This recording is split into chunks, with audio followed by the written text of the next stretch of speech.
La ville futuriste est apparue avec une cruelle disparité entre les riches et les pauvres, d'un côté le bidonville sordide près du marais noir rempli de vieux navires, de l'autre le mur technologique séparant les gratte-ciel. Sous les panneaux publicitaires éblouissants, la foule se pressait dans la rue, le visage couvert de masques dans l'atmosphère étouffante.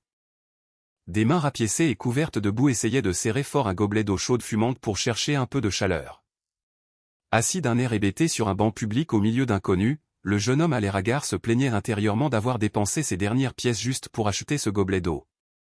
Ses yeux fatigués pleins de cernes fixaient le gobelet d'eau, il espérait seulement que cet article coûteux valait vraiment l'argent qu'il avait dépensé. Prenant une profonde inspiration, il porta doucement le gobelet à ses lèvres et commença à prendre une petite gorgée. Mais immédiatement, il recracha précipitamment la gorgée d'eau amère sur le sol avec stupéfaction.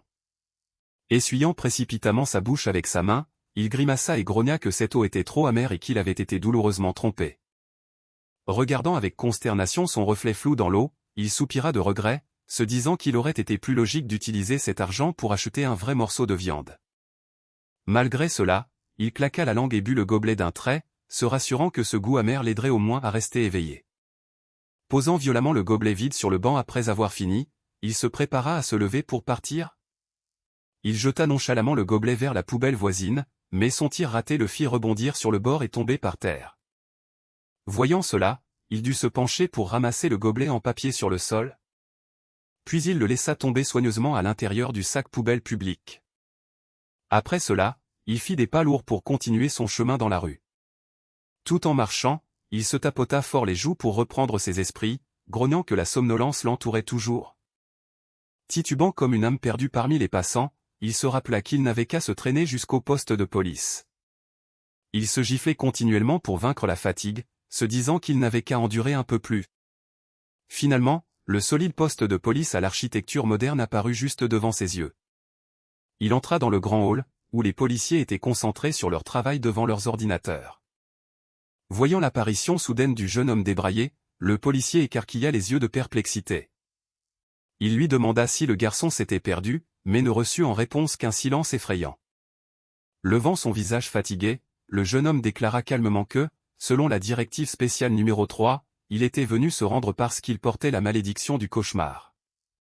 Ces mots firent sursauter le policier, qui frappa de panique la table et cria de consternation. Immédiatement, le système de haut-parleurs d'alarme du poste retentit frénétiquement, diffusant une annonce d'urgence concernant l'apparition d'un code noir. Debout dans l'atmosphère chaotique, le jeune homme garda un regard ferme, confirmant intérieurement qu'il était celui qui avait été infecté. La malédiction du cauchemar était apparue pour la première fois des décennies auparavant sous la forme d'une maladie causant la fatigue et un sommeil dont on ne se réveille jamais. Bien que l'équipe médicale ait fait de son mieux pour intervenir, le monde a réalisé avec stupeur que ce n'était pas seulement une maladie épidémique mais un désastre magique cruel. Parce que les victimes qui mouraient dans leur sommeil mutaient immédiatement en créatures hideuses pleines d'énergie maléfique. Et ces monstres brutaux ont commencé à saccager chaque recoin, déchiquetant sauvagement les humains en plein jour. L'armée a immédiatement mobilisé du matériel militaire moderne, tirant frénétiquement de l'artillerie et des missiles sur la cible. Cependant, même la puissance de feu lourde la plus dévastatrice était complètement impuissante face à la force écrasante de la horde de monstres. Le monde fut rapidement englouti dans une mer de feu, enveloppé par un désespoir et un chaos sans précédent. Pourtant, alors que l'humanité était acculée, un miracle s'est soudainement produit dans les hôpitaux. Les patients qui semblaient avoir sombré dans un sommeil éternel ont commencé à ouvrir les yeux et à se réveiller. Ils étaient autrefois des victimes infectées par la malédiction, mais en même temps ils étaient aussi ceux qui avaient survécu à l'épreuve cruelle pour devenir des éveillés. Détenant une énergie magique extraordinaire acquise après avoir émergé du cauchemar. Les éveillés ont riposté avec des coups fulgurants, repoussant la horde de monstres et rétablissant la paix. Au fil du temps, ce groupe d'individus possédant des capacités extraordinaires est devenu le plus grand espoir de toute l'humanité. Ils ont pris sur eux la mission de protéger le monde des créatures cauchemardesques, donnant officiellement naissance à un tout nouvel ordre mondial. Pour prévenir le risque d'infection des élèves, les écoles ont commencé à introduire des compétences de combat et de survie dans le programme scolaire. Les riches n'ont même pas hésité à dépenser des fortunes juste pour que leurs enfants reçoivent une formation spéciale afin de devenir des éveillés. Sans oublier que les enfants nés dans des familles prestigieuses héritaient également de formidables capacités magiques des générations précédentes. Mais tous ces privilèges n'avaient rien à voir avec quelqu'un appartenant au bas de la société dans un bidonville comme lui. Gravant soigneusement chaque marque de compte à rebours sur le bois, il pensa amèrement qu'être choisi par la malédiction n'était rien d'autre qu'une condamnation à mort pour lui. De retour au présent, il avait été escorté vers une zone de quarantaine spéciale sous la stricte garde de forces armées. Cet endroit appartenait à la section 7, située dans le centre de défense du Nord. Solidement attaché à une chaise de contention spécialisée dans la salle d'interrogatoire, il écouta le policier en face lui demander son identité. Affaissant ses épaules fatiguées, il répondit paresseusement que son vrai nom était Sunless, mais que tout le monde l'appelait simplement Sonny. Recevant la remarque du policier selon laquelle c'était un nom plutôt étrange, il expliqua immédiatement qu'il était né le jour d'une éclipse solaire et que sa défunte mère possédait une âme très romantique. Le policier demanda gentiment s'il fallait contacter sa famille, mais Sonny refusa amèrement car il n'avait plus de parents au monde. Voyant cela, il hocha la tête en signe de compréhension et demanda combien de temps il pouvait encore rester conscient, poussant Sonny à admettre avec lassitude qu'il approchait de sa limite. Ignorant les procédures administratives fastidieuses, le policier croisa les bras, prit un air sévère, lui dit de s'efforcer d'écouter et tenta de savoir ce qu'il savait de la malédiction du cauchemar. Sonny fit alors part de ses connaissances superficielles selon lesquelles la personne infectée n'avait qu'à entrer dans le monde des rêves et vaincre quelques monstres. Après avoir survécu au premier cauchemar, on obtiendrait des pouvoirs magiques pour devenir officiellement un éveillé. Semblant assez satisfait qu'il ait saisi les informations de base, le policier hocha la tête puis lui demanda de se concentrer sur les éléments essentiels suivants. Il révéla qu'au sein de la première épreuve, il ne rencontrerait pas seulement des monstres mais aussi des humains, tout en soulignant qu'ils n'étaient pas de véritables êtres vivants. Affirmant que ces entités n'étaient que des illusions créées pour tester la psychologie, il fut confronté au scepticisme de Sonny qui lui demanda comment il pouvait en être si sûr. Le policier expliqua d'une voix grave que pour sa propre survie, il devait absolument les considérer comme des illusions afin d'être prêt à les éliminer si nécessaire. Voyant les paupières de Sonny commencer à s'alourdir et à somnoler, il se hâta d'ajouter que dès qu'il entrerait dans le cauchemar, la première chose qu'il devrait faire était de vérifier ses attributs et l'aspect de son pouvoir. Le policier expliqua que s'il avait la chance de recevoir un aspect orienté vers le combat comme épéiste ou archer, son voyage de survie serait beaucoup plus facile. Cependant, il l'encouragea également en disant que même s'il recevait une capacité non liée au combat, il ne devait pas désespérer, car fondamentalement, aucun aspect n'est inutile. Il leva le doigt pour souligner que la malédiction créait des épreuves et non une condamnation à mort, il devait donc faire tout ce qui était en son pouvoir pour préserver sa vie. Écoutant attentivement, Sonny comprit que ses performances durant l'épreuve détermineraient les récompenses et la puissance reçue s'il parvenait à revenir avec succès. Soudain, l'expression du policier devint pensive et grave lorsqu'il l'avertit que s'il perdait la vie à l'intérieur, son corps physique se transformerait en un portail libérant des monstres dans le monde réel. Il ajouta amèrement que si ce pire scénario se produisait, lui-même et ses collègues du poste de police devraient risquer leur vie pour en supporter les conséquences. À ce stade, le policier supplia frénétiquement Sonny de ne pas mourir à tout prix, ou du moins de ne pas perdre la vie immédiatement. Parce qu'il faudrait plusieurs heures pour que les éveillés arrivent en renfort, mais avant qu'il ait pu terminer sa phrase, le message de bienvenue pour entrer dans la malédiction du cauchemar retentit. Des caractères magiques bleus flottants enveloppèrent l'esprit de Sonny, l'entraînant dans l'espace infini du monde des rêves. Ouvrant les yeux, Sonny réalisa avec stupeur qu'il se tenait seul au sommet d'une falaise abrupte près d'une ancienne cascade sous un magnifique ciel de coucher de soleil. Regardant confusément ce paysage totalement inconnu, Sonny se demanda où il se trouvait exactement. Levant les yeux vers le ciel nocturne, il fut stupéfait de voir la lune se déplacer à une vitesse inhabituellement rapide. En un instant, la nuit disparut et la lumière aveuglante du soleil enveloppa immédiatement tout l'espace. En voyant les gouttes d'eau suspendues voler à l'envers vers le ciel, il réalisa avec effroi que l'écoulement du temps en ce lieu s'inversait. Son regard se contracta de surprise face à une réalité terrifiante. La stupeur fit complètement vaciller son esprit dans une seconde suspendue. Son visage pâlit de choc lorsqu'il vit clairement la scène horrible qui se déroulait sous ses pieds. Une vaste étendue de terre recouverte de neige blanche était parsemée d'innombrables squelettes humains gisant partout, le laissant perplexe quant à savoir s'il y avait eu une guerre ou une catastrophe ici. Ces squelettes asséchés portaient encore les casques de fer et les armures de combat des soldats. En voyant les chaînes de fer enchaînant les bras squelettiques, il réalisa avec stupeur que ce n'était pas un champ de bataille mais la scène d'un massacre brutal. Avant de pouvoir se remettre de la découverte terrifiante du champ de squelettes, Sonny fut soudainement surpris et s'arrêta. ses yeux tremblèrent continuellement lorsqu'il ressentit une étrange fluctuation. Son esprit semblait tourner en rond au milieu d'un espace illusoire. À ce moment-là, le panneau du système afficha un texte demandant de se préparer pour la première épreuve, en même temps que ses mains tressaillirent au son du métal qui s'entrechoquait. En baissant les yeux, il réalisa avec panique que ses mains étaient fermement verrouillées dans de lourdes chaînes. En levant les yeux, il réalisa avec consternation qu'il était escorté par un chevalier en armure à cheval dans la neige froide. Il se rappela en tremblant les rumeurs selon lesquelles les participants à l'épreuve jouaient souvent le rôle de chevalier ou de membre de la haute société avec un statut. Par conséquent, il ne put s'empêcher de se demander avec ressentiment et confusion pourquoi il était tombé dans une situation aussi difficile. Devant se traîner dans les chaînes comme un misérable esclave, et c'était le pire scénario de départ possible. Juste au moment où le désespoir atteignait son apogée, des caractères magiques émettant une lumière bleue mystique apparurent soudainement sous ses yeux. Regardant attentivement les étranges caractères brillants devant lui, Sonny se demanda s'il n'avait jamais vu ce type d'écriture auparavant. Bien qu'il ne reconnaisse pas du tout les lettres, étrangement son esprit traduisait et comprenait automatiquement chaque phrase. Observant le panneau de statut personnel nommé Sunless ainsi que des attributs mystérieux, il espérait secrètement que la règle de l'équilibre lui accorderait un aspect de pouvoir vraiment dominant. Mais le panneau du système affichait l'aspect d'esclave du temple avec une description inutile, le faisant grincer des dents de colère et maudire les paroles de réconfort trompeuses du policier. Ne s'arrêtant pas là, l'attribut du destin avertissait également que sa vie serait continuellement entraînée dans les désastres les plus cruels.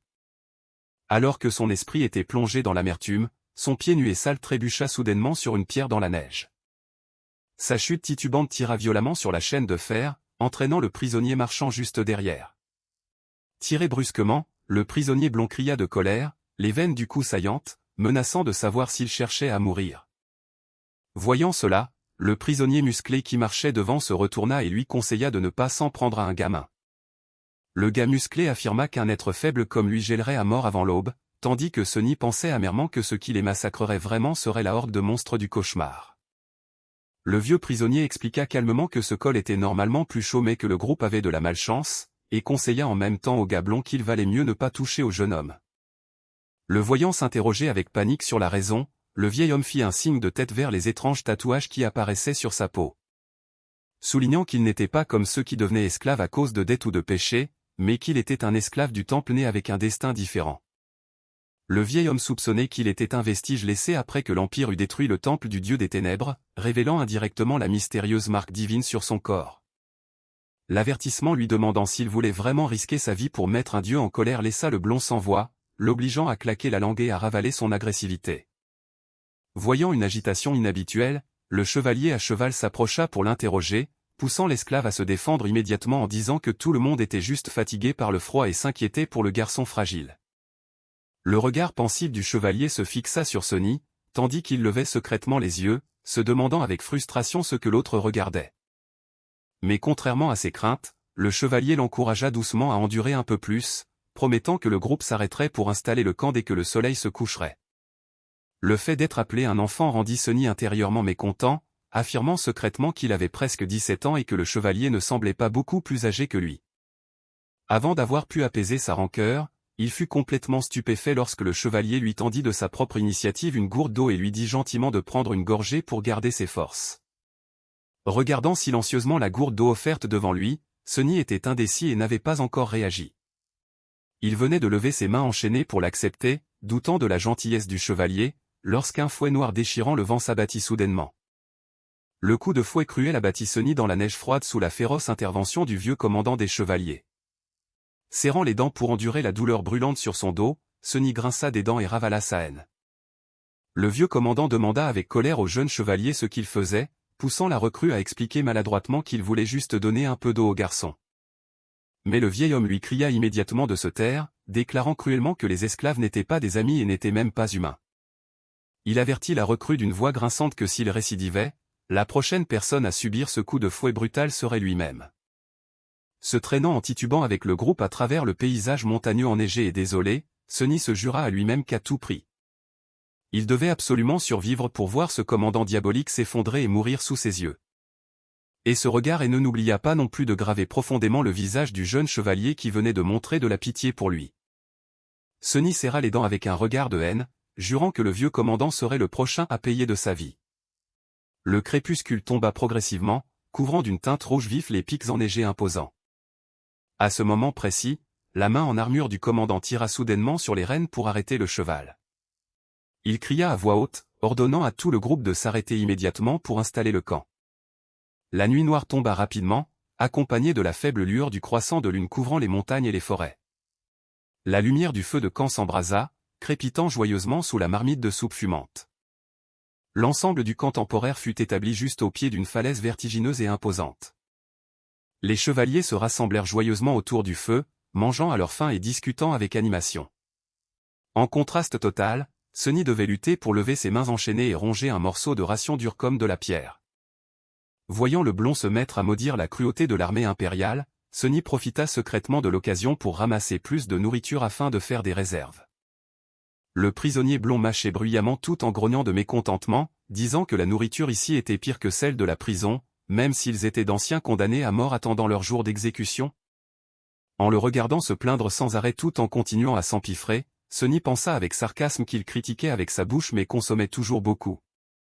Bien qu'il fût contraint d'être attaché à la même chaîne gênante, il se dit qu'il valait mieux garder activement ses distances avec ce fauteur de troubles. Penchant légèrement la tête en arrière et prenant une profonde inspiration, il apprécia avec joie l'air frais que le monde réel n'avait jamais eu. Se disant qu'être choisi par la malédiction apportait au moins un petit point positif, Sonny décida de rouvrir le panneau du système pour examiner attentivement ses attributs. Le texte magique bleu brillant révéla l'attribut d'enfant des ténèbres, avec la description que les ténèbres l'avaient reconnu comme l'un des leurs. Observant pensivement ce paramètre étrange, il était extrêmement curieux de savoir ce que signifiait vraiment être reconnu par les ténèbres. Juste au moment où Sonny tournait curieusement la tête vers l'obscurité totale qui recouvrait le camp. Soudain, une lueur magique bleue s'illumina, rendant tout le paysage nocturne flou aussi clair qu'en plein jour. Découvrant qu'il possédait une vision nocturne extrêmement utile, il sourit avec excitation, se demandant si cet aspect cachait d'autres choses merveilleuses. Le vieux prisonnier écarta d'un geste la baie rouge sauvage de la main du blond et lui conseilla de ne pas faire la folie de la vallée, le faisant crier de colère car il mourait de faim. Le vieil homme expliqua doucement que ce fruit s'appelait poison de sang, ne poussant que dans les endroits trempés de sang humain comme les champs de bataille ou les sites de massacre. Il souligna que la toxicité du poison de sang était extrêmement terrifiante, il suffisait d'en goûter quelques petits morceaux pour abattre un adulte. L'avertissement fit pâlir de panique le blond, qui s'essuya précipitamment la bouche puis grogna d'une voix grinçante pour demander pourquoi on ne l'avait pas averti plus tôt. Écoutant la conversation, Sonny fut surpris et fixa le fruit toxique sur le sol lorsqu'il entendit mentionner le site de massacre. Regardant autour du camp éparpillé au milieu des montagnes enneigées, un sentiment étrangement familier surgit soudainement dans son esprit. Ses yeux se contractèrent de surprise lorsque les indices vagues commencèrent à se connecter.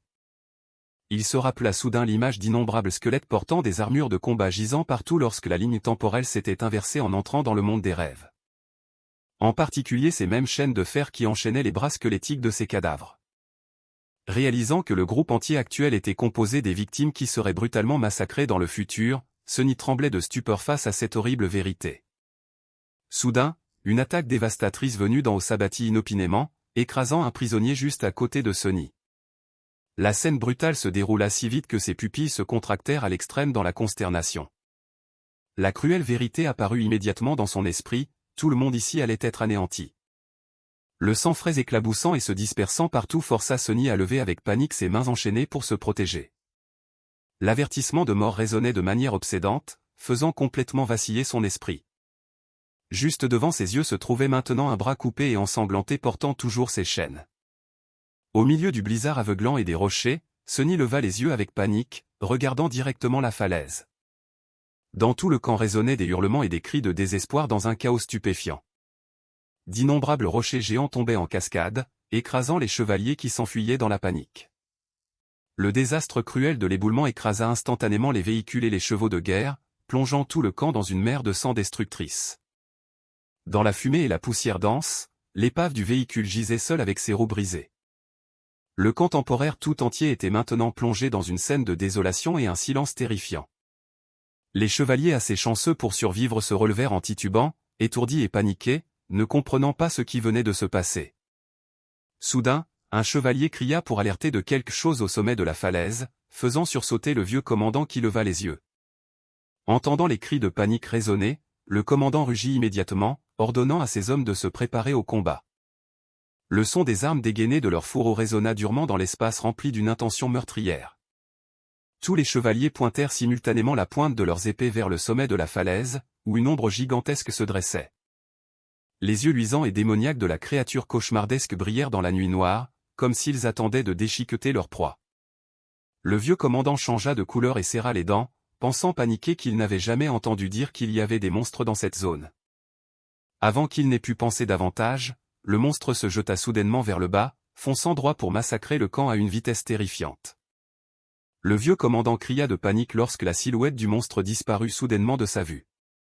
Il rugit, ordonnant à toute l'armée d'être en état d'alerte maximale, juste au moment où un chevalier terrifié bégaya avoir repéré un mouvement étrange. Une entaille fulgurante déchirant le vent déchira soudainement l'espace sombre en deux. La tête du chevalier fut instantanément séparée de son cou, le sang frais jaillissant en abondance dans les airs. Son corps sans tête s'effondra dans la neige froide, ouvrant la voie à un massacre sanglant. La forme hideuse de la créature cauchemardesque entra soudainement dans le champ de vision du groupe de prisonniers recroquevillés. Les prisonniers tremblaient de stupeur, se disant avec panique que la nuit était trop noire pour voir clairement le monstre devant eux. Soudain, la gueule pleine de dents acérées et de la langue démoniaque rugit juste à la limite de la vie et de la mort. Le monstre se précipita immédiatement pour mordre et arracher la tête d'un prisonnier dans un bruit de sang éclaboussant. Témoins de la bête cruelle écrasant sauvagement chaque corps un par un, les personnes restantes ne purent que rester pétrifiées dans un désespoir absolu. L'esclave musclé avec le blond et Sonny se tenait tremblant et figé lorsque le danger frappa. La silhouette hideuse du monstre apparut, couvrant tout leur champ de vision, malgré les appels au secours désespérés qui résonnaient. Son visage déformé et couvert de sang avec une gueule hérissée d'innombrables dents acérées poussait des rugissements fantomatiques. Ses griffes noires et acérées se balancèrent soudainement, déchirant la nuit. L'entaille cruelle fendit directement en deux le corps du prisonnier musclé, mais Sonny, grâce à ses réflexes rapides, parvint à rouler et à esquiver. Venant d'échapper à la mort de justesse à la limite de la survie, Sonny jura intérieurement avec panique à cause de l'extrême brutalité. Le corps ensanglanté de son compagnon s'effondra pitoyablement juste sous les yeux du groupe de prisonniers au loin. En voyant cette scène cruelle, les esclaves se mirent précipitamment à hurler, s'exhortant mutuellement à s'enfuir pour sauver leur vie. Mais la bête maléfique avec ses trois yeux brillants grogna immédiatement et verrouilla sa nouvelle cible. Elle frappa lourdement du pied la neige froide, se préparant à lancer son prochain saut pour massacrer. Le monstre bondit et abattit le prisonnier, qui tomba sur Sonny, le faisant hurler d'étouffement à cause de la lourde pression. Il utilisa toutes ses forces pour repousser avec difficulté la masse de chair ensanglantée qui l'écrasait. Criant de toutes ses forces, il utilisa le peu de magie qui lui restait pour repousser violemment le cadavre au loin. Le corps lourd de l'esclave musclé finit par basculer sur le côté et s'écrouler dans la neige. Haletant en regardant le cadavre immobile à côté de lui, Sonny se demanda confusément si son compagnon avait vraiment perdu la vie. La chaîne de fer reliant les mains des deux hommes se tendit brusquement avec la chute du cadavre. Son corps mutilé et sans souffle confirmait une amère vérité. Autour de lui résonnaient les bruits d'os brisés et les cris déchirants des victimes. D'un calme effrayant au bord de la vie et de la mort, Sonny pensa que bien que la situation soit terrible, il y avait encore de l'espoir. Parce que le monstre était occupé à chasser les personnes stupides qui couraient vers la forêt, lui donnant un temps précieux pour trouver un moyen de survivre. En voyant les prisonniers fuir en panique dans la forêt profonde, Sonny pensa en lui-même que cette action équivalait à un suicide car sans feu, tous mouraient de froid avant l'aube. Il avertit rapidement le prisonnier blond que fuir maintenant était une voie vers la mort, mais celui-ci rétorqua qu'il préférait mourir de froid plutôt que de servir de repas au monstre. Sur ce, il pressa précipitamment Sonny de trouver rapidement une cachette et s'élança en traînant la chaîne de fer. Cependant, la chaîne de fer s'arrêta brusquement d'un coup sec, faisant sursauter le blond de colère. Sonny serra les dents et rassembla toutes ses forces pour retenir fermement la chaîne avec difficulté. Voyant que Sonny refusait de bouger, le blond cria pour en demander la raison, et le garçon répondit avec frustration qu'il était toujours menotté au cadavre du gars musclé.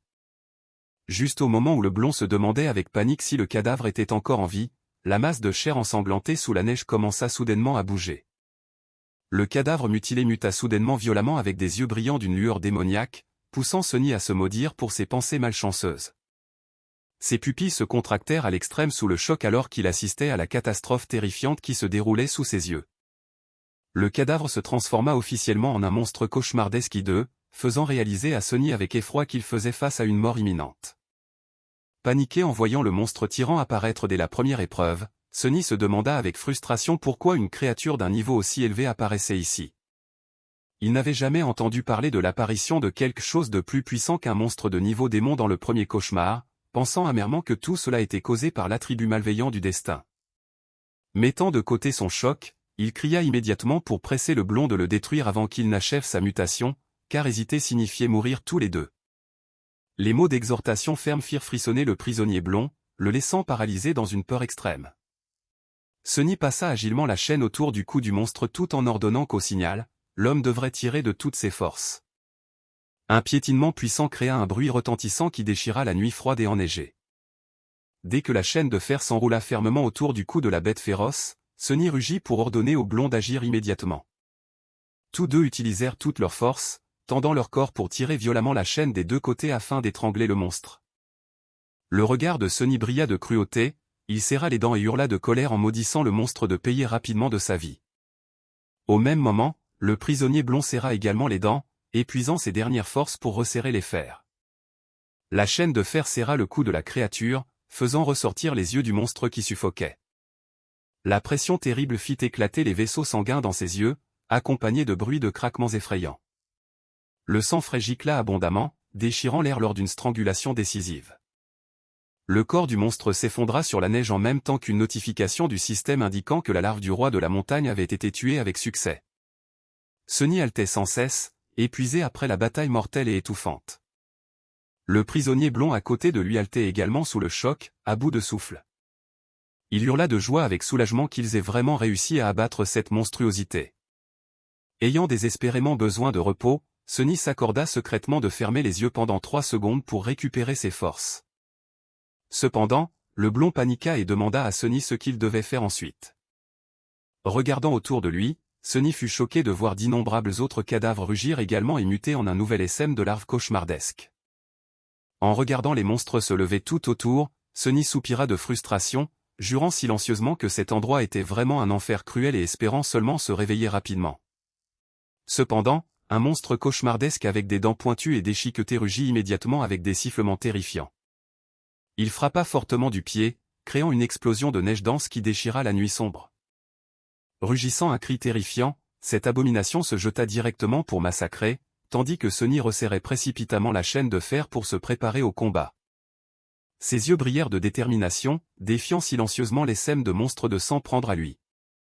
La bête féroce balança ses griffes et fonça à une vitesse effrayante, les yeux brillants d'une intention meurtrière.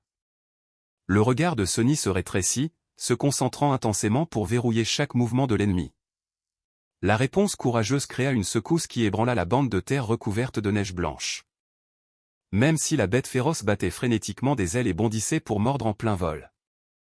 Sonny serrait toujours les dents, resserrant ses liens, déterminé à se battre jusqu'au bout pour survivre. Juste au moment où le monstre cauchemardesque se précipitait en rugissant pour mordre.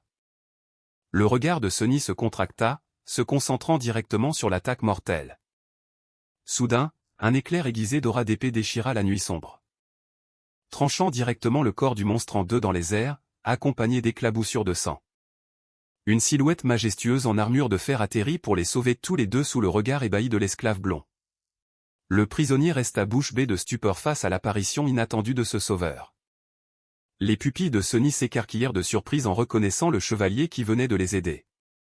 Cette personne n'était autre que le jeune chevalier qui avait pris l'initiative de lui donner une gourde d'eau pour l'encourager pendant la journée.